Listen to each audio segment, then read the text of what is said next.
नमस्कार साथियों, मैं आपका दोस्त रामचीत भारती आप सभी का स्वागत करता हूं आपके अपने YouTube channel economics and NCERT. साथियों, मैं उम्मीद करता हूं कि आप सभी लोग बहुत अच्छे होंगे और आपकी तैयारी बहुत अच्छे से चल रही होगी। तो साथियों, जैसे कि आप सभी को पता है कि क्रैश कोर्स का आज हमारा 10वां दिन है। ठीक है साथियों, और हम पब्लिक इकोनॉमिक्स का पार्ट 2 आज कराएंगे। ठीक है, इससे पहले हम माइक्रो, मैक्रो और ग्रोथ एंड डेवलपमेंट की क्लासेस को कंप्लीट कर चुके हैं। तो साथियों, अगर आपको हमारी पुरानी वीडियो देखनी है तो आपको डिस्क्रिप्शन में लिंक मिल जाएगा, वहां जाकर आप हमारी पुरानी वीडियो को देख सकते हैं। तो साथियों, शुरू करते हैं आज की क्लास।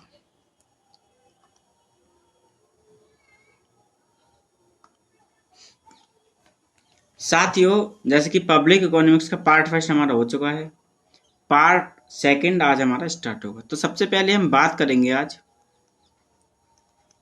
बाजार विफलता की। बाजार विफलता की यानी कि मार्केट फेलियर।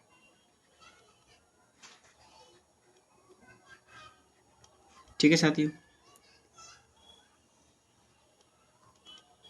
तो साथियों,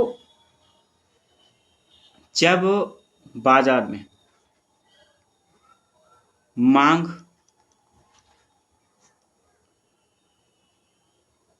यानी कि डिमांड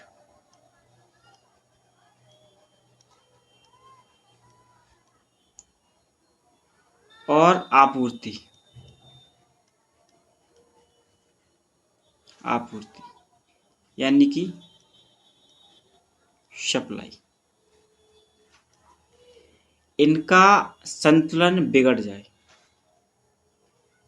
मतलब ये दोनों एक दूसरे के बराबर ना है, मतलब जितनी मांग है उतनी सप्लाई ना हो और जितनी सप्लाई है उतनी मांग ना हो, तो ये स्थिति बाजार विफलता की कहलाती है। ठीक है, अर्थात कहने का तात्पर्य यह है कि बाजार की विफलता का तात्पर्य मुक्त बाजार में वस्तुओं और सेवाओं के अनुकूल वितरण से है। मतलब क्या है ना, कि कोई बाजार है और ये बाजार क्या करता है, वस्तुओं और सेवाओं का वितरण करता है। ठीक है,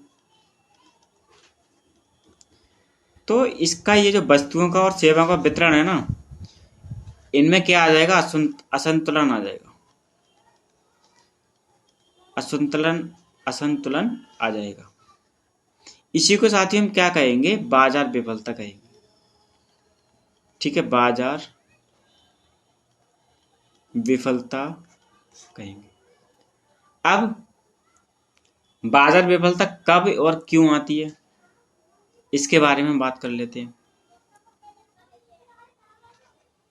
बाजार विफलता के कारण,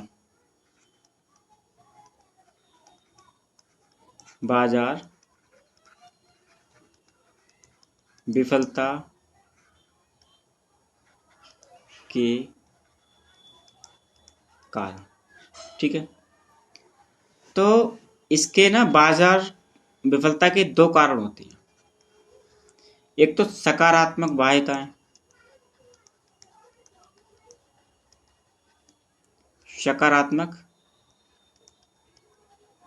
बाध्यताएं, पॉजिटिव एक्सटर्नलिटीज।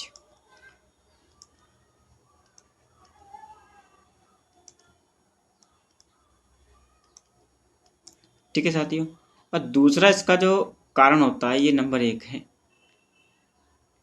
ये हमारा नंबर 1। ठीक है, नंबर 1।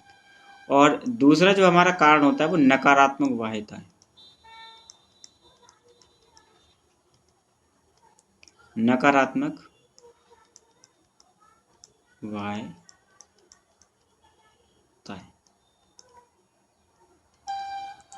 यानी कि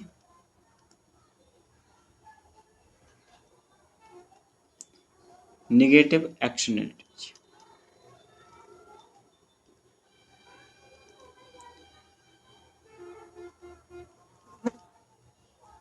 सकारात्मक बाध्यताएं और नकारात्मक बाध्यताएं, इनके कारण क्या आता है, हमारी बाजार में विफलता आती है। अब क्या होता है, सबसे पहले हम बात करेंगे सकारात्मक बाध्यताओं के बारे में। ठीक है, सबसे पहले हम बात करेंगे सकारात्मक बाध्यताओं के बारे में। बाध्यताएं के बारे में, ठीक है साथी, पॉजिटिव एक्सटेंटेज के बारे में। तो साथियों, आपने देखा होगा कि कोई ऐसा काम जिससे हमारी उपयोगिता तो बढ़ ही रही है, ठीक है, इसके साथ साथ जो हमारा समाज है जहां हम रह रहे हैं उसको भी क्या हो, फायदा हो, तो क्या होगा, ये क्या होगा, सकारात्मक बातें। जैसे कि शिक्षा,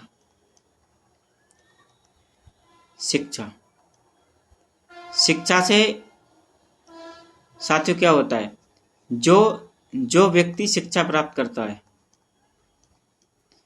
जो व्यक्ति शिक्षा प्राप्त करता है वह खुद तो शिक्षा से लाभान्वित होता ही है ना, स्वयं लाभान्वित होता है,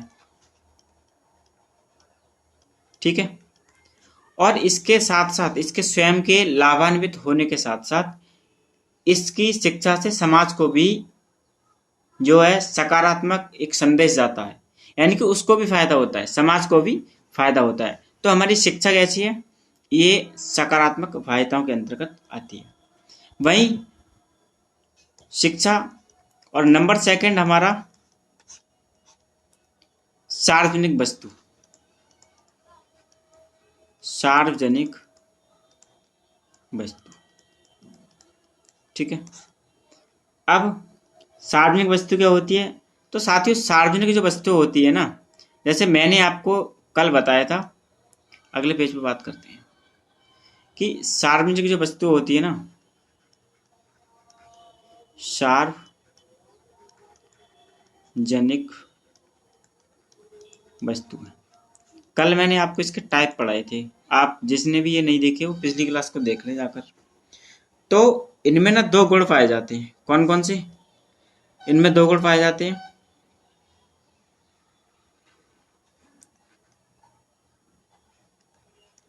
कि ये गैर प्रतिद्वंदी होती है, गैर प्रतिद्वंदी और गैर बहिष्कृत। ओहो, गैर बहिष्कृत, ठीक है। गैर प्रतिद्वंदी और गैर बहिष्कृत के बारे में मैंने कल की क्लास में काफी विस्तार से समझाया था, आप उस क्लास को देख लें। तो गैर प्रतिद्वंदी का मतलब क्या है, गैर प्रतिद्वंदी का मतलब है कि आप किसी भी, जैसे कोई व्यक्ति एक वस्तु का उपयोग कर रहा है तो हम दूसरे व्यक्ति को इसके उपयोग से रोक नहीं सकते हैं, ठीक है। गैर बहिष्कृत का मतलब होता है कि अगर कोई व्यक्ति किसी चीज का इस्तेमाल कर रहा है तो उसको भी हम दूसरे व्यक्ति को भी इसके इस्तेमाल से नहीं रोक सकते, ठीक है। मतलब अब इसका ये यहाँ पे क्या होता है साथियों, गैर प्रतिद्वंदी में इसका ये भुगतान करे या ना करे, लेकिन इसका हम क्या करेंगे, उसको दूसरा एक व्यक्ति, अगर जैसे कि मान लो मैं एग्जांपल देता हूँ, पार्क जो होते हैं, पार्क में कोई भी व्यक्ति जा सकता है, हम वहां किसी भी व्यक्ति को क्या नहीं कर सकते, मना नहीं कर सकते कि आप इस पार्क में नहीं आएंगे। क्यों, क्योंकि ये पार्क कैसे होते हैं, बात पहले ही कह चुका हूं मैं सार्वजनिक वस्तु के बारे में, ठीक है। और बहिष्कृत का अर्थ है कि इसका आवंटन ना बड़ी कुशलता के साथ किया जाता है। इसका आवंटन कैसे किया जाता है, कुशलता के साथ किया जाता है। अगर एक व्यक्ति इसका भुगतान भी नहीं कर रहा है तो हम उस व्यक्ति को भुगतान करे या ना करे, उसको उस चीज से, मतलब उस वस्तु से जो प्रयोग की जा रही है या जो सार्वजनिक वस्तु है उसके प्रयोग से हम उसको वंचित नहीं कर सकते, ठीक है, वंचित नहीं कर सकते। तो ये गैर प्रतिद्वंदी और गैर बहिष्कृत वस्तु है, इनकी वजह से भी बाजार की विफलता होती है, ठीक है। तो इसको हम आपको चित्र के माध्यम से समझाएंगे कि जो पॉजिटिव एक्सटर्नलिटी जो होती है वो क्या होती है। तो हम एक चित्र बनाएंगे।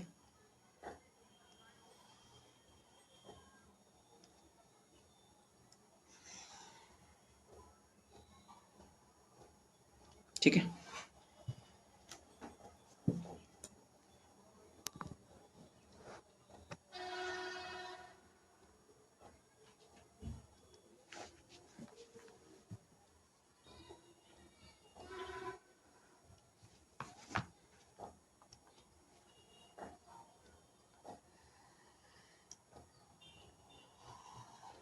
ठीक है साथियों, ये हमारा चित्र बन गया। ये हमारा क्या है, डिमांड। ठीक है, यहाँ पर आएगा हमारा पीएमवी, यानी कि private marginal benefit,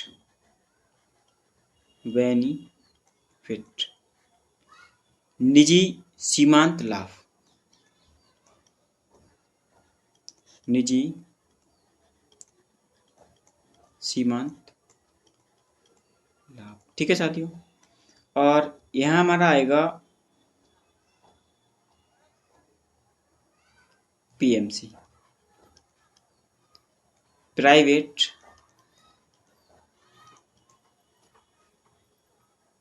marginal cost,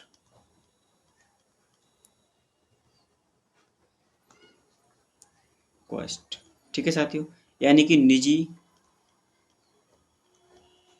सीमांत लागत।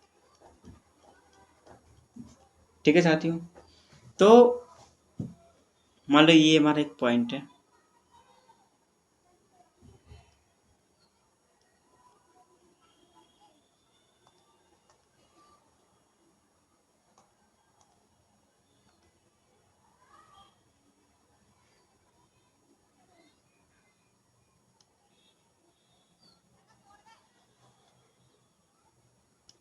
ठीक है, यहाँ पर हमारी क्वांटिटी Q और प्राइस हमारा P है।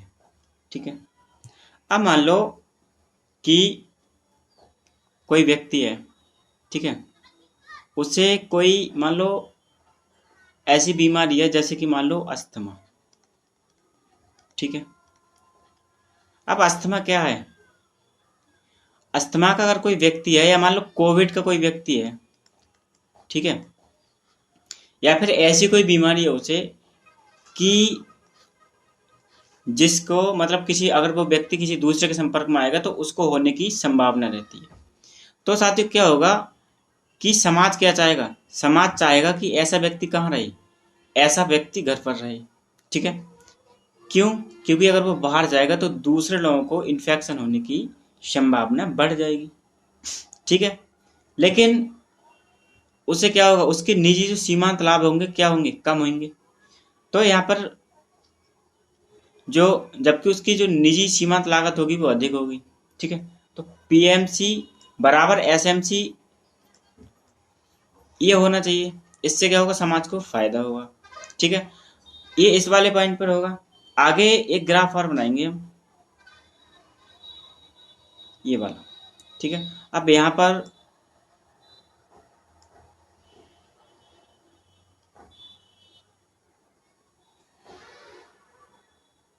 ये, ठीक है साथियों, यहाँ पर ये हमारा Q से Q1 पर आएगा। ठीक है, और ये P1 पर आएगा। ठीक है, मतलब क्या है कि समाज ये जो व्यक्ति है ना खुद, ये तो चाहेगा कि मैं जो है बाहर जाऊं, क्योंकि ये कुछ कमा सकता था, अपना निजी लाभ कर सकता था। लेकिन इसको क्या है, इसको मान लो कोविड हो गया है, तो ये अगर बाहर जाएगा तो समाज को क्या होगा, इसका नुकसान होगा। ठीक है, वहीं अगर ये निजी, और इसका निजी लागत जो है क्या है, निजी लागत, उसकी निजी लागत जो बढ़ जाएगी। क्यों बढ़ जाएगी, क्योंकि व्यक्ति, मान लो कोई व्यक्ति आज 10,000 की जॉब कर रहा है। ठीक है, अगर उसको क्या होगा, कोविड हो जाए तो उसकी नौकरी तो छूट जाएगी, और उसकी नौकरी छूट जाएगी तो उसकी निजी सीमांत लागत जो है, जो आ रही थी, वो मतलब एक तो दवाओं पर खर्च करेगा, और जो उसका पहले का खर्च था उस पर खर्च करेगा, तो उसकी निजी सीमांत लागत क्या होगी, बढ़ जाएगी। ठीक है, ये निजी सीमांत लागत बढ़ जाएगी, और लेकिन समाज क्या कहेगा, समाज कहेगा कि ये व्यक्ति जहाँ मान लो 10 घंटे घर पर रह रहा था वो ये 24 घंटे घर पर रहे, ठीक है, तब समाज को अधिक फायदा होगा, ठीक है। तो साथियों ये हमारी पॉजिटिव एक्सटर्नलिटीज की बात है। अब वो जितना घर पर रहेगा उसको अधिक फायदा होगा। तो साथियों ऐसे में क्या होगा कि यहाँ पर जो व्यक्ति मान लो कोविड है या फिर कुछ और उसे और कोई दिक्कत है, तो इसमें क्या होगा, जो व्यक्ति है ना उसके खर्चे चलने मुश्किल हो जाएंगे, ठीक है। क्या होगा, खर्चे चलने मुश्किल हो जाएंगे। तो ऐसे में सरकार ऐसे व्यक्ति को एक सब्सिडी देती है, सब्सिडी देती है। अब सब्सिडी तो सरकार ही दे सकती है, और इस सब्सिडी का नाम है पिग वन सब्सिडी, ठीक है, पिग वन सब्सिडी। इसको आप याद रखें, यहाँ से क्वेश्चन डायरेक्टली पूछा जाता है। तो साथियों ये तो हमारी होगी पॉजिटिव एक्सटर्नलिटीज। अब इसमें क्या है, पॉजिटिव एक्सटर्नलिटीज में हमारी शिक्षा भी आती है, और सरकार की बाढ़ स्कीम हो गई, म्यूजियम हो गए, लाइब्रेरी हो गई, गैलरीज हो गई, ये सारी चीजें आती है।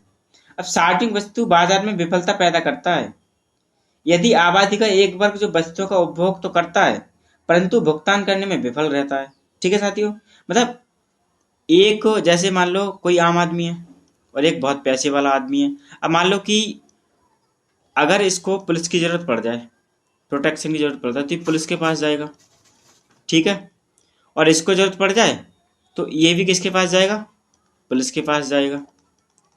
अब ये व्यक्ति का, ये पैसे वाला तो ये कर क्या हो, कर अधिक देगा, और ये पैसे वाला नहीं है तो ये क्या करेगा, ये कर नहीं देगा या बहुत कम देगा। लेकिन पुलिस का फायदा दोनों को क्या होगा, बराबर मिलेगा। तो यहाँ से बाजार की विफलता जो है होती है यहाँ पर, ठीक है। आगे हम बात करेंगे नेगेटिव एक्सटर्नलिटीज के बारे में, यानी कि नकारात्मक बाध्यताओं के बारे में।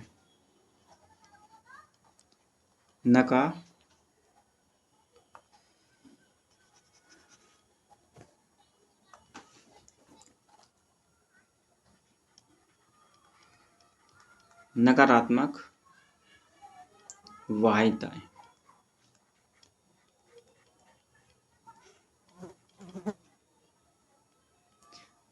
यानी कि नेगेटिव एक्सटर्नलिटीज,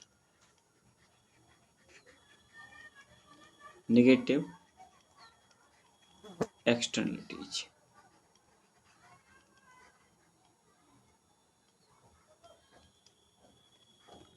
ठीक है साथियों। अब नकारात्मक बाध्यताएं क्या होती है, नकारात्मक बाध्यताओं की वजह से भी क्या होती है, बाजार की विफलता होती है। अब नकारात्मक बाध्यता क्या है, जैसे मान लो एक व्यक्ति सिगरेट पी रहा है, क्या कर रहा है, सिगरेट पी रहा है। अब सिगरेट पीने से जिसने सिगरेट खरीदी है उसको फायदा होगा, ठीक है, जिसने सिगरेट खरीदी है उसको फायदा होगा, और जिसने बेची है, जो विक्रेता है इसका, उसको भी फायदा होगा, ठीक है। लेकिन अगर मान लो ये व्यक्ति सिगरेट पब्लिक प्लेस पर पी रहा है, कहाँ पी रहा है, पब्लिक प्लेस पर पी रहा है, पब्लिक प्लेस पर ये सिगरेट पी रहा है, तो वहां जो व्यक्ति खड़े हैं, वहां जो व्यक्ति खड़े हैं, मान लो किसी का बच्चा है या कोई बूढ़ा व्यक्ति है या कोई बीमार व्यक्ति है, उसको क्या जाएगा, सिगरेट का धुआं जाएगा, सिगरेट का धुआं जाएगा। तो मान लो जिसने पी उसको फायदा हुआ, जिसने बेची उसको फायदा हुआ। ये जो थर्ड पार्टी है ना, थर्ड पार्टी है, इसको क्या फायदा हुआ, इसको तो नुकसान हुआ ना। तो ये क्या होगी, नकारात्मक बाध्यताएं। अब मान लो कोई व्यक्ति है वो जोर जोर से गाना बजा रहा है, ठीक है, जोर जोर से गाना बजा रहा है, उसको खुद तो जो है उस गाने बजाने से फायदा हो रहा है, लेकिन वहीं कोई व्यक्ति, मान लो कोई बच्चा है किसी का पड़ोस में, उसके 10वीं के एग्जाम है, ठीक है, क्या है, 10वीं के एग्जाम है, तो इसको तो नुकसान होगा। तो ये क्या होती है, ये नकारात्मक बाध्यता होती है, ठीक है, ये नकारात्मक बाध्यता होती है। इसको हम चित्र से समझेंगे, ठीक है साथियों। आप मेरे साथ साथ चित्र बनाएं।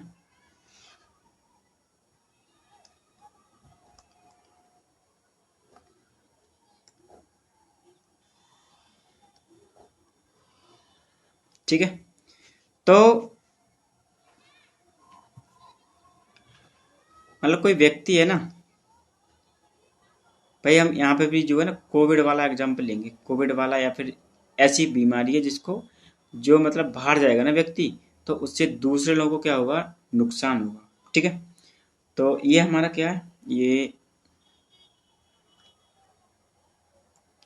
पूरा ही चित्र बना लेते हैं, मैं आपको समझा दूंगा। ठीक है,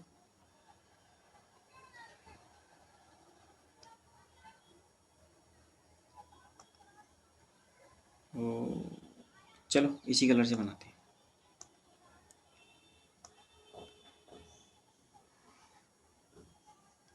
ठीक है, ये हो गया। तो मान लो ये ना क्यू क्यू क्यू था, ये इसकी क्वांटिटी क्या थी, क्यू थी। ठीक है, अब इसकी कितनी हो गई, सॉरी, यहाँ क्यू थी और यहाँ क्यू डैश हो गई। ठीक है, और हमारी यहाँ पी थी और ये ऊपर बढ़ के हमारी पी डैश हो गई। ठीक है, अब ये हमारा क्या है, एस एम सी। और एस एम सी जो होता है ना, social marginal cost, marginal cost, यानी कि जो व्यक्ति था ना, अभी इसको लिख लेते हैं फिर हम आपको समझाते हैं। ठीक है, पीएमसी, प्राइवेट मार्जिनल कॉस्ट। ठीक है, मार्जिनल कॉस्ट, और ये हमारा डी है। ठीक है, ये सप्लाई वाला का वक्र हो गया, ये हमारा डी का। प्राइवेट मार्जिनल बेनिफिट बराबर सोशल मार्जिनल बेनिफिट। ठीक है, अब साथियों क्या है कि अगर कोई व्यक्ति, मान लो एक व्यक्ति सिगरेट पी रहा है, ठीक है, जैसे हमने एग्जाम्पल दिया था अभी, तो इससे क्या हुआ, जब कोई व्यक्ति सिगरेट पी रहा है ना, तो मान लो जो समाज है ना, समाज पहले ही क्यू क्वांटिटी थी और पी प्राइस था। अब कोई व्यक्ति मान लो सिगरेट पी रहा है, तो तीसरे व्यक्ति को क्या होगा, उससे नुकसान होगा। ठीक है, तो जिस व्यक्ति का नुकसान हुआ है ना, उस व्यक्ति का प्राइस लेवल बढ़ जाएगा, क्योंकि उसको मान लो कुछ ना कुछ तो नुकसान होगा उसका, तो सोशल मार्जिनल कॉस्ट उसकी क्या होगी, बढ़ जाएगी। ठीक है, तो इसमें क्या क्या शामिल होता है कि जैसे मान लो कोई व्यक्ति प्रदूषण कर रहा है, ये हमारी क्या है, निगेटिव एक्सटर्नलिटीज है। या फिर घर का कूड़ा क्या है ना, घर का कूड़ा इधर उधर फेंक रहा है, वो घर का कूड़ा कूड़ा करकट इधर उधर फेंक रहा है। तो इस ये सब चीजें क्या है, मतलब ये निगेटिव एक्सटर्नलिटीज है, ये कहीं ना कहीं निगेटिवता फैलाती है समाज में हमारे, और इससे हमारे समाज की जो सोशल मार्जिनल कॉस्ट होती है ना, ये घट जाती है। और जो सोशल मार्जिनल बेनिफिट होता है इसका, ये क्या होता है, सोशल मार्जिनल बेनिफिट घट जाता है और सोशल मार्जिनल कॉस्ट जो हमारी बढ़ जाती है। ठीक है साथियों, अब जैसे मान लो कि एक महासागर है, ठीक है, महासागर है। अब महासागर में क्या हुआ कि महासागर पर किसी का निजी स्वामित्व तो है नहीं, महासागर पर किसी का निजी स्वामित्व तो है नहीं। अब मान लो एक जहाज गया और इस जहाज में क्या था, इस जहाज में ऑयल था साथियों, ऑयल था, और ये बीच समुद्र में जाकर क्या हुआ, ये जहाज मान लो दुर्घटनाग्रस्त हो गया, दुर्घटनाग्रस्त हो गया। जब ये दुर्घटनाग्रस्त हो जाएगा ना, तो वहां का जो समुद्र का पानी है, वो समुद्र का पानी क्या हो जाएगा, प्रदूषित हो जाएगा। ठीक है, प्रदूषित हो जाएगा। अब मान लो वहां से किसी किसी व्यक्ति ने या किसी मछुआरे ने मछलियां पकड़ी और वो जो है बाजार में बेच रहा है, तो उसका उसका नुकसान किसको झेलना पड़ेगा, उसका नुकसान जो है ना समाज को झेलना पड़ेगा, सोशल सोशल जो है ना हमारा, उसको झेलना पड़ेगा। तो जब इसको झेलना पड़ेगा तो इसकी सोशल कॉस्ट है ना जो, वो बढ़ जाएगी। और जो सोशल मार्जिनल बेनिफिट है, यानी कि जो समाज का सीमांत लाभ है, वो घट जाएगा, और समाज की जो सीमांत लागत है ना, वो बढ़ जाएगी। ठीक है साथियों, तो ये हमारी नकारात्मक बाध्यता हो गई। तो यहाँ पर क्या होता है कि जैसे सरकार क्या करती है इन चीजों को रोकने के लिए, यानी नकारात्मक बाध्यता को सरकार कैसे रोकती है, शराब है, सिगरेट है, या फिर घर का कूड़ा करकट इधर उधर फेंकने वाले हैं, या प्रदूषण करने वाले लोग हैं, इन पर सरकार जो है ना एक टैक्स लगाती है। क्या क्या लगाती है, एक टैक्स लगाती है। और उस टैक्स का नाम पता है क्या है साथियों, उस टैक्स का नाम है पिगोवन टैक्स। ठीक है, क्वेश्चन आपसे पूछा जा सकता है कि पिगोवन टैक्स कहाँ लगाया जाता है, या फिर पिगोवन सब्सिडी कहाँ दी जाती है। तो सकारात्मक बाध्यताओं में पिग वन सब्सिडी दी जाती है, और नेगेटिव जो हमारी नेगेटिव एक्सटर्नलिटीज हैं, नकारात्मक बाध्यताएं हैं, वहाँ पिग वन टैक्स लगाया जाता है, ताकि जो लोग शराब पी रहे हैं, सिगरेट पी रहे हैं, वो लोग इन चीज़ों का जो उपयोग है ना वो कम कर सके। ठीक है साथियों, तो आगे हम बात करेंगे कि अभी हमारा टॉपिक बाजार विफलता चल रहा है ना, तो इसमें मतलब और कुछ कंडीशन ऐसी होती हैं जिनकी वजह से बाजार में विफलता आती है। तो बाजार में विफलता आने का एक कारण और होता है, उसका नाम है असममित सूचना। क्या है साथियों? असममित सूचना। इसको हम बोलते हैं एसिमेट्रिक इंफॉर्मेशन। एसिमेट्रिक इंफॉर्मेशन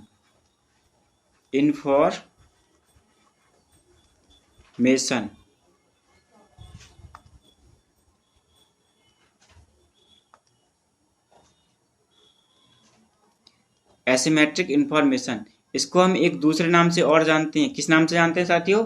इसको जानते हैं सूचना विफलता के नाम से। सूचना विफलता के नाम से। सूचना विफलता के नाम से, ठीक है। और इसको बोलते हैं हम lemon market. Lemon market. Lemon market. यह साथियों बड़ा ही मतलब इम्पोर्टेंट कह सकते हैं हम, इम्पोर्टेंट कॉन्सेप्ट है कि क्वेश्चन आता है कि लेमन मार्केट जो है ना, सूचना विफलता, ये कॉन्सेप्ट किसने दिया था? तो ये कॉन्सेप्ट दिया था जी अकरलॉफ ने। जी अकरलॉफ ने। और यहाँ आप इनके साथ एक और बात जोड़ लें कि जी अकरलॉफ को ना सूचना विफलता या लेमन मार्केट का देने का श्रेय जाता है, और इनको इस बात के लिए 2001 में क्या मिला था? नोबेल प्राइज मिला था। ठीक है साथी, क्या मिला था? नोबेल प्राइज मिला था। तो आप इस बात को भी याद रखें। ठीक है, अब हम बात करेंगे कि जो लेमन मार्केट होती है ना, ये लेमन मार्केट क्या होती है या असमित सूचना क्या होती है। अब मान लो कि आप जो है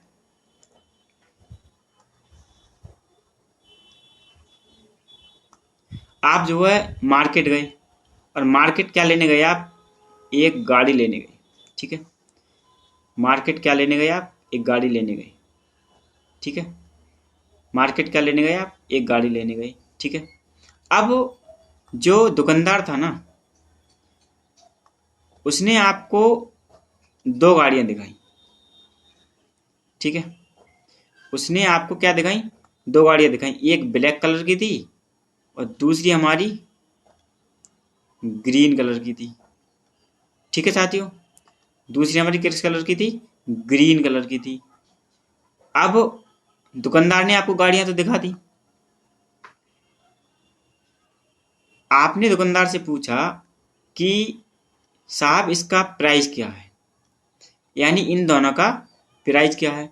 तो दुकानदार बोला कि आप ग्रीन वाली लेंगे तो ये आपको 1 लाख रुपए की मिलेगी। कितने की मिलेगी? 1 लाख रुपए की मिलेगी। और अगर आप ये वाली लेंगे ना तो ये आपको 70,000 की मिल जाएगी। ठीक है, तो आपने दुकानदार से पूछा कि ये बताइए कि 1 लाख वाली में और 70,000 वाली में क्या अंतर है। ठीक है, तो दुकानदार बोला कि आपका बजट कितना है। क्या बोला दुकानदार? कि आपका बजट कितना है, मतलब आप गाड़ी किस रेंज की लेना चाहते हैं। तो आपने कहा मेरे पास 60,000 रुपये हैं।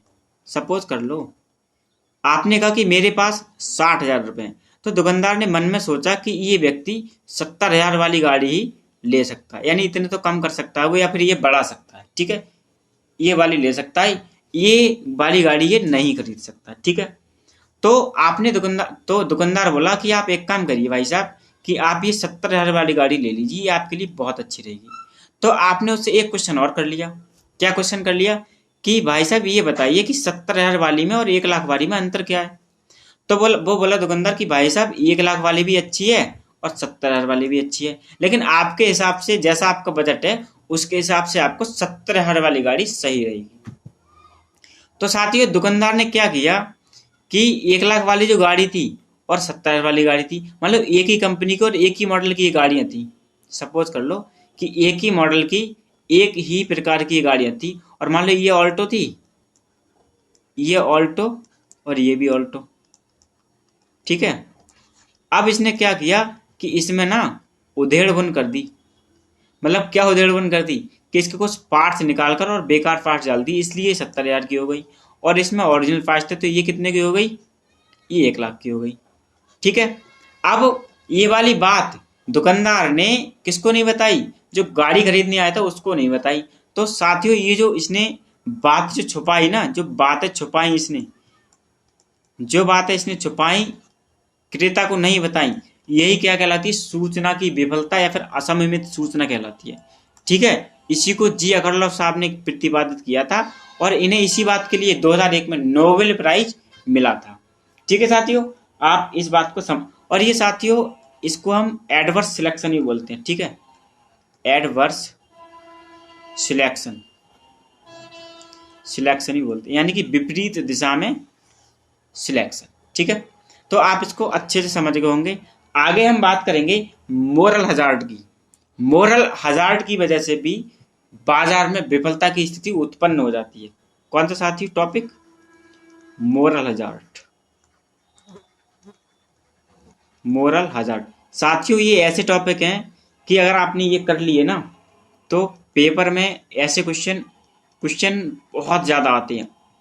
ठीक है, मैंने ये बहुत मेहनत करने के बावजूद ये नोट्स आपको बनाए हैं और आप इनको क्रैश कोर्स मेरा है, आप बहुत ईमानदारी से इसको देखें, आप फॉलो करें।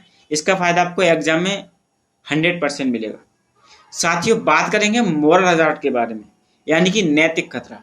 अब ये कब आता है, जैसे कि मान लो आप एक स्टूडेंट हैं। ठीक है, आप एक स्टूडेंट हैं और आप कोचिंग करने कहाँ गए, दिल्ली चले गए।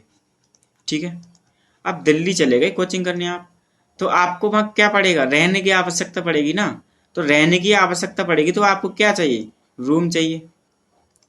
ठीक है, तो एक मान लो आप एक पहुँच गए किसी घर, मान लो किसी की जान पहचान से कैसे भी रूम लेने आप पहुँच गए। तो रूम मालिक ने आपसे कहा कि भाई यहाँ लाइट 24 घंटे आती है। ठीक है, लाइट 24/7 आती है और पानी है ना हमारा वाटर, ये भी आपको 24/7 मिलेगा, मतलब 24 घंटे 7 दिन मिलेगा। ठीक है, और हमारे टिफिन की सुविधा भी है। किसकी, टिफिन की सुविधा भी है। और टिफिन में ना हर रोज मेन्यू चेंज होता है। ठीक है, हर रोज मेन्यू चेंज होता है, यानी बदल बदल के खाना मिलता है। अब ये बातें बता दी, आप जो रेंट वाला था ना, जो मालिक था, मतलब रेंट वाला नहीं, जो मालिक था ना, मकान का जो मालिक था, इसकी बातें सुनकर आप बोले यार ये सही है, रूम यही ले लो, लाइट भी 24 घंटे है, पानी भी 24 घंटे है और टिफिन की सुविधा भी, और टिफिन भी जो है उसकी क्वालिटी है जो बहुत अच्छी है, यानी हर रोज जो है मेन्यू बदल बदल के मिलता है। और ये कहता है कि टिफिन में जो है दालें, मतलब सारी चीजें आपको मतलब अच्छी अच्छी मिलेंगी। ठीक है, अब आपने क्या किया कि आपने वहां पर कमरा ले लिया और आप कोचिंग जाने लगे। ठीक है, अब क्या हुआ, 1-2 दिन तो अच्छा चला, 1-2 दिन आपका टिफिन बहुत अच्छा आया। ठीक है, और लाइट भी अच्छी मिली आपको, वाटर भी अच्छा मिला। अब तीसरे दिन क्या हुआ कि मकान मालिक ने जो इन्वर्टर की लाइट थी ना, इन्वर्टर की लाइट थी वो कट कर दी। ठीक है, और पानी जो था ना, पानी आपसे कहा कि पानी ना आप सुबह को भरिए और शाम को भरिए। ठीक है, ये नहीं कभी भी भर सको, सुबह को या शाम को। और खाने में क्या था, टिफिन भी उसने चेंज कर दिया। मतलब कह रहा था ना डेली डेली मेन्यू चेंज होगा, कुछ नहीं, ऐसा कुछ नहीं था, वो झूठ बोल रहा था आपसे, वो झूठ बोल रहा था आपसे। उसने क्या किया कि रोज आपको एक ही सब्जी, मान लो आलू चावल और रोटी, बस यही आपका मेन्यू हो गया। तो आपसे जो झूठ बोला है ना मकान मालिक, यही साथियों नैतिक खतरा कहलाता है। मतलब उसने जो इन्फॉर्मेशन दी थी ना आपको, वो गलत इन्फॉर्मेशन दे दी। ठीक है, अब मान लो मकान मालिक होते हैं, वो उनसे मोरल हजार्ड होता है। या फिर नेता लोग जो है ना, नेता लोग कहते हैं कि हम ये कर देंगे, हम वो कर देंगे, लेकिन असल में कुछ नहीं करते ये लोग। तो ये साथियों क्या है, ये मोरल हजार्ड है। या फिर कोई कंपनी है ना, मान लो जैसे कोई हेल्थ इंश्योरेंस वाली कंपनी होती है, स्वास्थ्य बीमा वाली कंपनी होती है। तो स्वास्थ्य बीमा वाली कंपनी क्या होती है ना, आपसे 10 जगह सिग्नेचर ले लेगी। कितनी जगह, 10 जगह सिग्नेचर ले लेगी। और कहेगी कि आप निश्चिंत रहिए, आप साइन कर दीजिए, तो आप जल्दी जल्दी में उसके जो टर्म्स एंड कंडीशन है ना वो पढ़ते नहीं हैं। और ये लोग ना बड़े ही चालू टाइप होती हैं, मतलब ये टर्म्स ऑफ कंडीशन को इतना छोटा छोटा लिखेंगे कि आदमी ना उसे मतलब पढ़ भी लेगा ना एक आध लाइन, फिर उसके बाद ना वो बोर हो जाएगा कि अरे यार हटाओ क्या पढ़ना है। फिर जब लास्ट में जब मान लो किसी के साथ ऐसा कुछ ना हो, मैं भगवान से दुआ करता हूँ, लेकिन अगर किसी के साथ कोई घटना घट जाती है ना, तब वो पहुंचता है बीमा कंपनी के पास। किसके पास? बीमा कंपनी के पास, और कहता है कि हमने इतने का बीमा कराया था और हमारे मतलब परिचित को किसी को भी ये दुर्घटना उनके साथ हो गई है। तो वो कहते हैं अरे ये वाली कंडीशन थी नहीं हमारे डॉक्यूमेंट में, कंडीशन थी नहीं। तो वो कहेगा कैसे नहीं थी, आपने तो बताई थी। तो बोले बताने से थोड़ी कुछ होता है, आपने हमने आपको साइन कराए थे, आपने जो उसका टर्म्स एंड कंडीशन थे वो पढ़े थे कि नहीं पढ़े थे? कि तो हमने बताने से काम थोड़ी होता है, आपने नहीं पढ़े थे तो आपकी कमी है।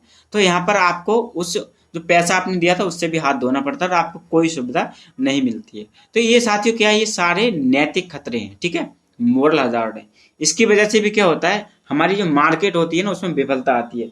तो साथियों बाजार विफलता को आप बहुत अच्छे से समझ चुके होंगे और हर बार इसके एक या दो क्वेश्चन आपको एग्जाम में देखने को मिल जाएंगे। साथियों आगे हम बात करेंगे बाजार नियंत्रण के बारे में। किसके बारे में? बाजार नियंत्रण के बारे में। बाजार नियंत्रण के बारे में। अब साथियों बाजार नियंत्रण क्या होती है? बाजार नियंत्रण यानी कंट्रोल ऑफ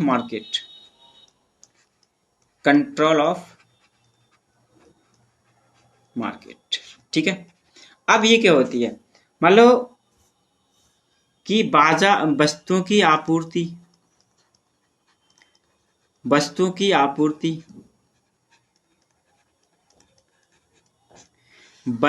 आपूर्ति पर जब कोई मान लो किसी देश में वस्तुओं की आपूर्ति कम या ज्यादा है, तो इससे क्या होगा, मान लो किसी की आपूर्ति ज्यादा हो गई या कम हो गई या ज्यादा हो गई, तो इससे वहां के जो लोग हैं ना उन पर इफेक्ट पड़ेगा, प्रभाव पड़ेगा। तो बाजार को नियंत्रण इस स्थिति में कौन करता है? सरकार करती है, ठीक है। मतलब वस्तुओं की आपूर्ति को नियंत्रण करती है सरकार, इसी को क्या बोलते हैं हम? बाजार नियंत्रण बोलते हैं, ठीक है साथियों।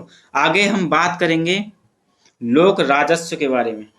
साथियों लोक राजस्व का टॉपिक तो हमारा हो चुका है पहले ही, तो फिर आगे हम बात करेंगे बड़ा ही मोस्ट टॉपिक है साथियों, कर का विवर्तन। क्या है? कर का विवर्तन। और साथियों यहाँ से क्वेश्चन आपका बनता ही है, बहुत महत्वपूर्ण टॉपिक है कर का विवर्तन। और ये बहुत बहुत अच्छे लोगों की समझ में भी नहीं आता है, लेकिन मैं आपको यहाँ बहुत ही सरल भाषा में समझाऊंगा और आपको समझ आएगा 100%, ठीक है, बिल्कुल व्यावहारिक रूप से समझाऊंगा। शिफ्टिंग ऑफ टैक्सेशन,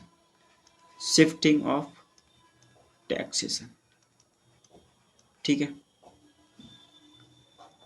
तो इसकी ना कुछ कंडीशन होती हैं, ठीक है साथियों। क्या होती हैं? इसकी कुछ कंडीशन होती हैं और उन कंडीशनों के आधार पर ही हम आपको ये बताएंगे और बहुत सरल भाषा में, जिससे आपको की समझ में आ जाए। नंबर एक साथियों, नंबर एक क्या होती है? नंबर एक होती है आपूर्ति की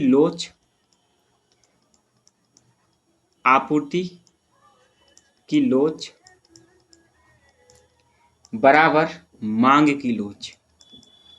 आपूर्ति की लोच बराबर मांग की लोच। और साथियों मांग की लोच को हम किससे डिनोट करते हैं? ई से। Supply, elasticity of supply, elasticity of demand. अगर ये वाली कंडीशन है, यानी इलास्टिसिटी ऑफ सप्लाई बराबर किसके है? इलास्टिसिटी ऑफ डिमांड के, यानी आपूर्ति की लोच किसके बराबर है? आपूर्ति की जो लोच है ना वो मांग की लोच के बराबर है। अगर ये वाली स्थिति है तो इस स्थिति में जो टैक्स है, क्या है हमारा? टैक्स, कर किस पर ज्यादा या कम पड़ेगा? तो अगर ये वाली स्थिति है तो इस वाली स्थिति में विक्रेता और क्रेता इन दोनों पर जो टैक्स की वैल्यू होती है, वो बराबर बराबर पड़ती है। ठीक है साथियों, बराबर बराबर पड़ती है। ठीक है साथियों, मतलब अगर इलास्टिसिटी ऑफ सप्लाई बराबर इलास्टिसिटी ऑफ डिमांड है तो जो कर है ना, कर वो दुकानदार पर और खरीदने वाले पर बराबर बराबर पड़ेगा। ठीक है साथियों, अब इसकी एक कंडीशन होती है नंबर 2 कि अगर इलास्टिसिटी ऑफ डिमांड यानी आपूर्ति की लोच, sorry elasticity of supply elasticity of demand के बराबर ना हो, मतलब इलास्टिसिटी मतलब मांग की लोच, मांग की जो लोच है ना ये बड़ी है, ज्यादा है, किससे? आपूर्ति की लोच से, आपूर्ति की लोच से। तो मान लो बाजार में ये वाली कंडीशन हो गई है। अब इस वाली कंडीशन में क्या होगा कि मांग की लोच तो भैया ज्यादा है आपकी, आपूर्ति की लोच कम है। मतलब जितनी मांग है ना, मतलब मांग को हम क्या कर सकते हैं, मांग को जो खरीदार है ना वो कम ज्यादा कर सकता है, लेकिन जो दुकानदार है ना, जो दुकानदार है, दुकानदार आपूर्ति करेगा और खरीदार मांग करेगा। तो जो दुकानदार है ना वो आपूर्ति की लोच मांग की लोच के मुकाबले कम है। तो इस कंडीशन में क्या होगा, इस कंडीशन में ये होगा कि जो टैक्स है ना, टैक्स, वो टैक्स किस पर ज्यादा पड़ेगा? इस स्थिति में विक्रेता पर टैक्स ज्यादा पड़ेगा। किस पर? विक्रेता पर, विक्रेता पर ज्यादा पड़े, क्योंकि इसकी आपूर्ति की लोच जो है ना मांग की लोच के मुकाबले कम है। यानी वो इसको दुकानदार जो है ना वो आपूर्ति को गड़बड़ नहीं कर सकता है, जबकि मांग जो खरीदने वाला है वो अपनी मांग को मतलब कहेगा यार चलो नहीं लेते हैं, या मतलब लोचदार है ना। दो चीजें होती हैं, दो कंडीशन होती है, मैं आपको मांग की लोच में पढ़ा चुका हूँ इसे माइक्रो में। तो विक्रेता पर मोर बर्डन पड़ेगा टैक्स का। ठीक है, मोर बर्डन पड़ेगा किसका? टैक्स का। और लेस किस पर पड़ेगा? वो पड़ेगा साथियों क्रेता पर। ठीक है, इसकी दो कंडीशन हो गई। आगे हम बात करेंगे इसकी तीसरी कंडीशन के बारे में। तीसरी कंडीशन के बारे में, इसमें क्या है साथियों, इसमें जो मांग की लोच है ना, मांग की लोच, मांग की लोच क्या हो जाएगी, मांग की लोच जो होगी ना हमारी वो कम हो जाएगी और आपूर्ति की लोच हमारी ज्यादा हो जाएगी। आपूर्ति की लोच ज्यादा हो जाएगी। अब क्या होगा कि जो खरीदार है ना, कौन है? खरीदार, ये अपनी मांग जो उसकी लोच है ना, जो मांग है उसकी, उसमें ये ना मतलब उसमें गड़बड़ नहीं कर सकता है, लेकिन दुकानदार अपनी आपूर्ति में गड़बड़ कर सकता है। ठीक है, तो यहाँ पर जो ज्यादा टैक्स पड़ेगा ना, मतलब ज्यादा पे कौन करेगा टैक्स को? वो करेगा खरीदार, मोर करेगा और ये लेस करेगा। ठीक है, ठीक है साथियों, आगे हमारी एक चौथी कंडीशन बनती है कि अगर मांग पूर्णतया लोचदार है, मांग कैसी है? पूर्णतया लोचदार है, पूर्णतया लोचदार है। इस कंडीशन में क्या होगा, यह मांग तो पूर्णतया लोचदार है, लेकिन पूर्ति साथियों कैसी है? पूर्ति पूर्णतया बेलोचदार है, पूर्णतया बेलोचदार है। अब इस कंडीशन में क्या होगा, मतलब जो दुकानदार है ना वो अपनी पूर्ति में जरा सा भी हेर फेर नहीं कर सकता है, ना कम कर सकता है ना ज्यादा कर सकता है। लेकिन जो हमारे खरीदार हैं, कस्टमर हैं, वो मांग में जितनी चाहे कमी कर सकते हैं, जितनी चाहे बढ़ोतरी कर सकते हैं, लेकिन पूर्ति में दुकानदार भाई साहब बिल्कुल कुछ कर ही नहीं सकते। ठीक है, दुकानदार भाई साहब कुछ कर ही नहीं सकते। तो यहाँ पर जो पूरा का पूरा जो टैक्स पड़ेगा ना, टोटल टैक्स किस पर पड़ेगा? टोटल ये पड़ेगा भाई साहब दुकानदार पर, दुकानदार पर। और ठीक है, अब एक कंडीशन और होती है मैं यही समझा देता हूं कि अगर मांग पूर्णतया बेरोजगार हो जाए, ये पांचवी कंडीशन होगी, ठीक है। मांग कैसी हो जाए? मांग पूर्णतया बेरोजगार हो जाए, बेरोजगार हो जाए, और जो हमारी पूर्ति पूर्णतया रोजगार हो जाए। पूर्ति कैसी हो जाए? पूर्ति पूर्णतया लोचदार हो जाए, पूर्णतया लोचदार हो जाए। इस स्थिति में क्या होगा? इस स्थिति में जो टैक्स का पे करेगा, टैक्स पे कौन करेगा साथियों? यहाँ टैक्स पे करेगा कस्टमर, यानी कि खरीदार, और इस पर कोई बर्डन नहीं पड़ेगा टैक्स का, ठीक है। तो ये आपकी 5 कंडीशन होती हैं जो आपको बहुत ही अच्छे से ध्यान रखनी है, ठीक है साथियों। आगे हमने आपको कल करारोपण के सिद्धांत बता दिए थे, ठीक है। करारोपण के सिद्धांत हमने आपको बता दिए थे, जो एडम स्मिथ साहब ने और बेस्टेबल ने दिए थे। लेकिन कल हमारे एक टॉपिक रह गया था। कौन सा टॉपिक रह गया था? कि सार्वजनिक व्यय के सिद्धांत। ये टॉपिक हमारा साथी कल रह गया था। सार्वजनिक व्यय के सिद्धांत, यानी कि canon of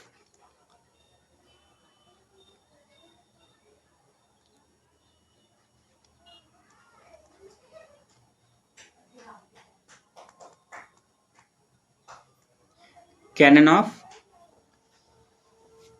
expenditure,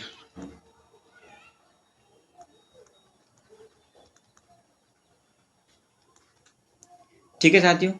canon of expenditure, इसके बारे में हम बात करेंगे।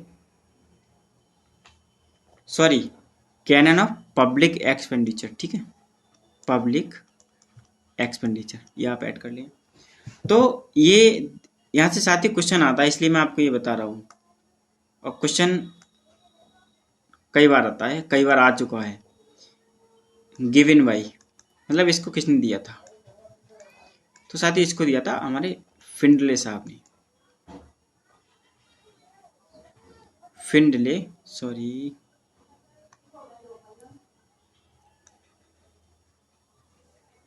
फिंडले सिराज ने, ठीक है।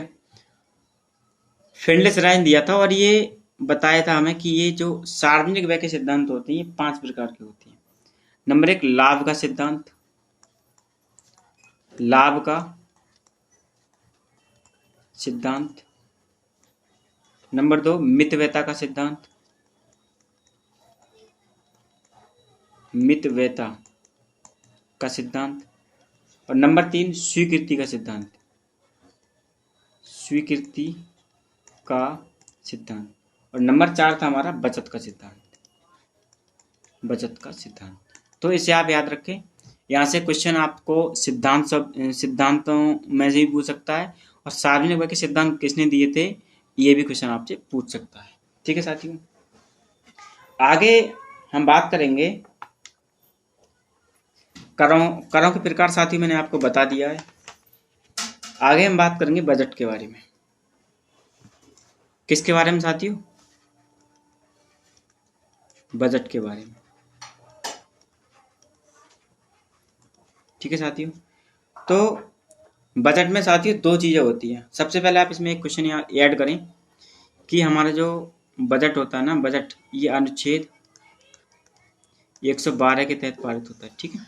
112 के तहत। और इसमें ना 2 चीजें होती हैं, एक तो बजट प्राप्तियां और एक बजट व्यय, ठीक है साथियों। बजट प्राप्तियां और बजट व्यय, यानी कि बजट रेवेन्यू और बजट एक्सपेंडिचर। तो सबसे पहले हम बात करेंगे बजट प्राप्तियों के बारे में, ठीक है। बजट प्राप्तियां, ठीक है।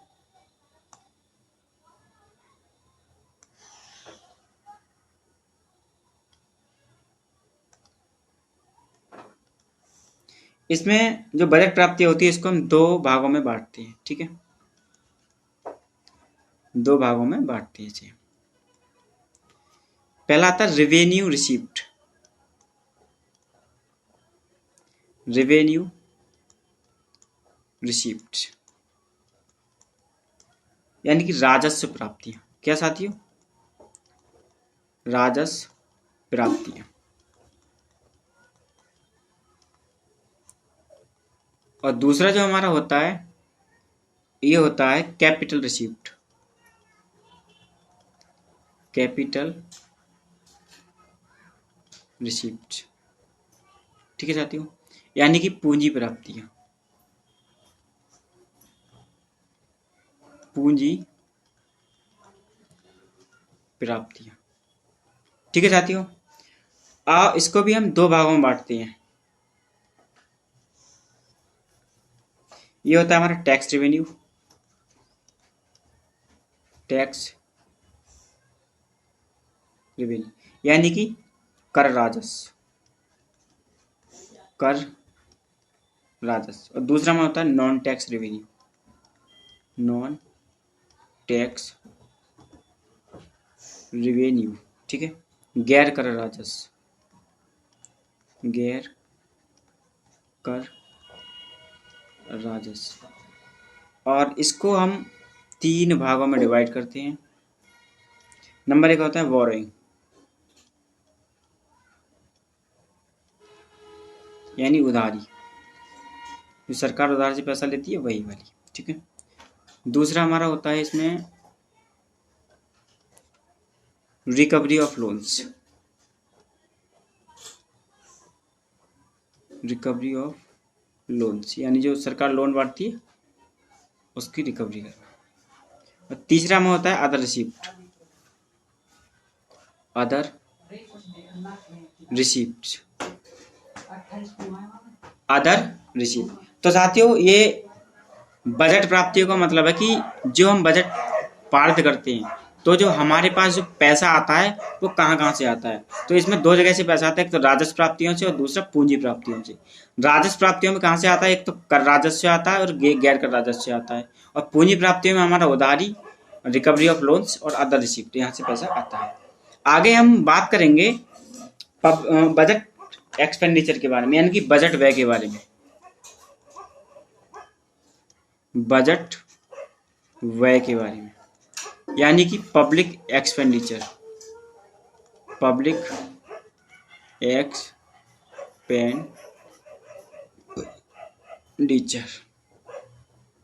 ठीक है साथियों, अब पब्लिक एक्सपेंडिचर साथियों जो होता है ना, इसको भी हम दो भागों में डिवाइड करते हैं।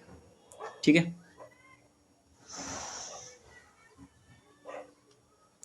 दो भागों में डिवाइड करते हैं।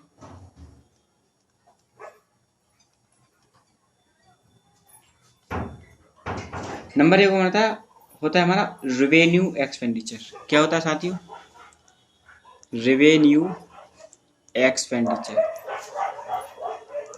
एक्सपेंडिचर यानी कि राजस्व व्यय, राजस्व व्यय। और दूसरा हमारा होता है capital expenditure, capital expenditure, expenditure. ठीक है साथियों, यानी कि पूंजी व्यय, पूंजी व्यय। अब राजस्व व्यय जो होता है ये दो प्रकार का होता है। एक तो होता है कि non reduces any assets, non reduces any assets, assets.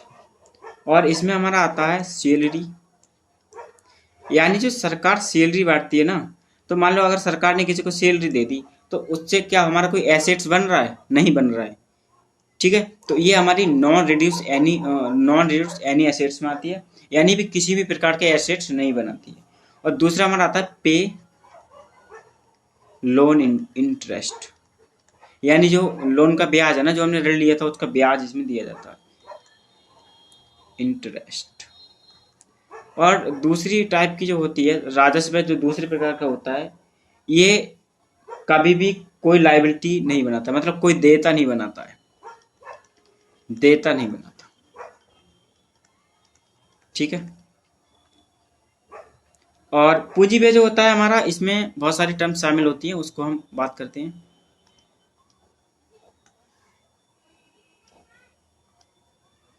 इसमें हमारा होता है, जैसे पूंजी व्यय कहाँ का होता है, जैसे मान लो रोड, ब्रिज, और ये हमारी ना देयता बनाती है ये। ठीक है, ये क्या बनाती है, हमारी देयता बनाती है। ओ सॉरी, ये एसेट्स बनाती है। क्या बनाती है, एसेट्स बनाती है। ये एसेट्स बनाती है, मतलब एसेट्स का मतलब है संपत्ति बनाना।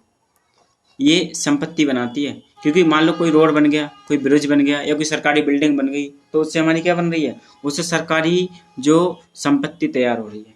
या फिर मान लो कोई मशीन ले ली सरकार ने, जैसे मान लो अभी मान लो सरकार के बहुत सारे उपक्रम चलते हैं, उसके लिए सरकार ने मशीन ले ली।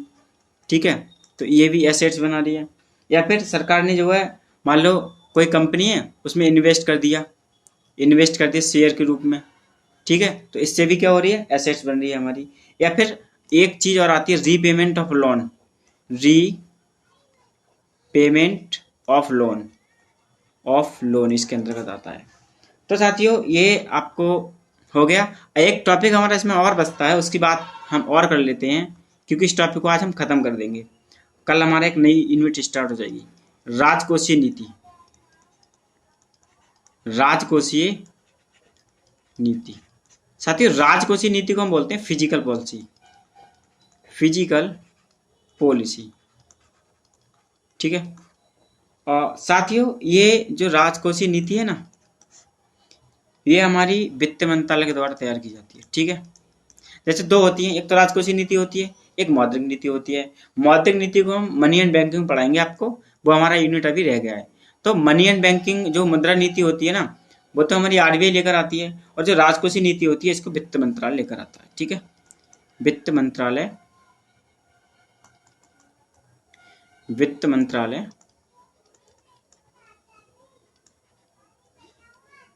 इसको तैयार करता है। ठीक है, वित्त मंत्रालय इसको तैयार करता है। ठीक है, अब इसके कुछ मेजर जो है, इसके कुछ उद्देश्य और कुछ उपकरण होते हैं, वहीं से आपसे क्वेश्चन पूछा जाता है, उसके बारे में मैं आपको बता देता हूं।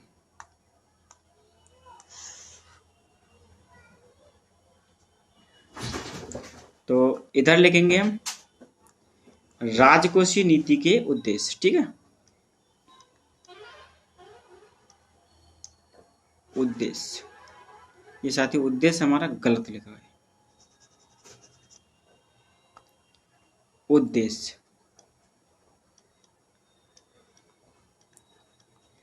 ठीक है, और दूसरा हमारा क्या होता है साथियों,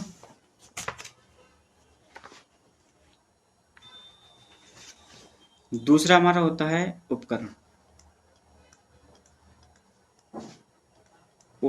ठीक है साथियों, इसमें भी कुछ पॉइंट शामिल होते हैं, उनके बारे में बात कर लेते हैं।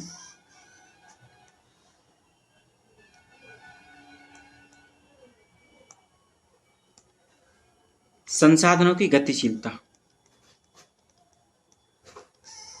संसाधनों की गतिशीलता मतलब संसाधनों में गतिशीलता रहे, ये इसका उद्देश्य होता है। सामाजिक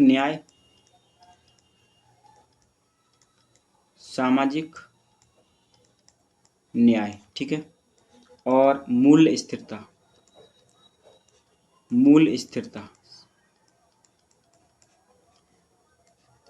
पूर्ण रोजगार सृजन।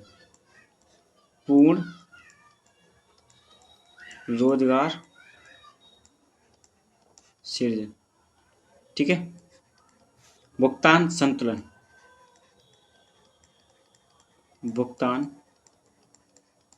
संतुलन एवं संतुलित विकास।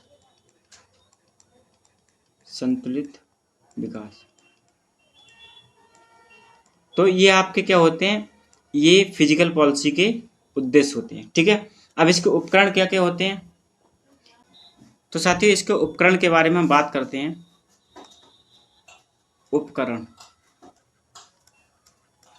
उपकरण, ठीक है साथियों, और उपकरण हम आपको यहाँ बताएंगे। तो फिजिकल पॉलिसी के जो उपकरण होते हैं, कर एवं कराधान, कर एवं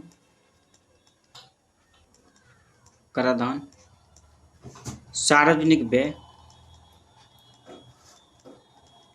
सार्वजनिक व्यय, और हमारा जो अगला होता है सार्वजनिक ऋण, सार्वजनिक ऋण, बजटीय नीति, बजटीय नीति, और निवेश एवं विनिवेश, विनिवेश नीतियाँ, ठीक है साथियों। तो ये हमारे फिजिकल पॉलिसी के उपकरण होते हैं और ये हमारे फिजिकल पॉलिसी के उद्देश्य होते हैं। आगे हमारा एक टॉपिक और बचा है, उसको हम कंप्लीट कर लेते हैं। फाइनेंस कमीशन, फाइनेंस कमीशन, ठीक है साथियों, यानी कि वित्त आयोग, वित्त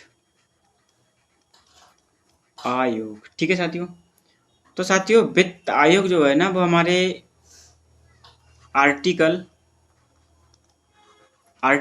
280 के तहत आया था, ठीक है, इसको आप याद रखें। इसमें हम आपको 3 वित्त आयोग बताएंगे, 13वां, 14वां और 15वां। 13वां वित्त आयोग। तो 13वां जो वित्त आयोग था, इसके जो अध्यक्ष थे वो विजय केलकर थे,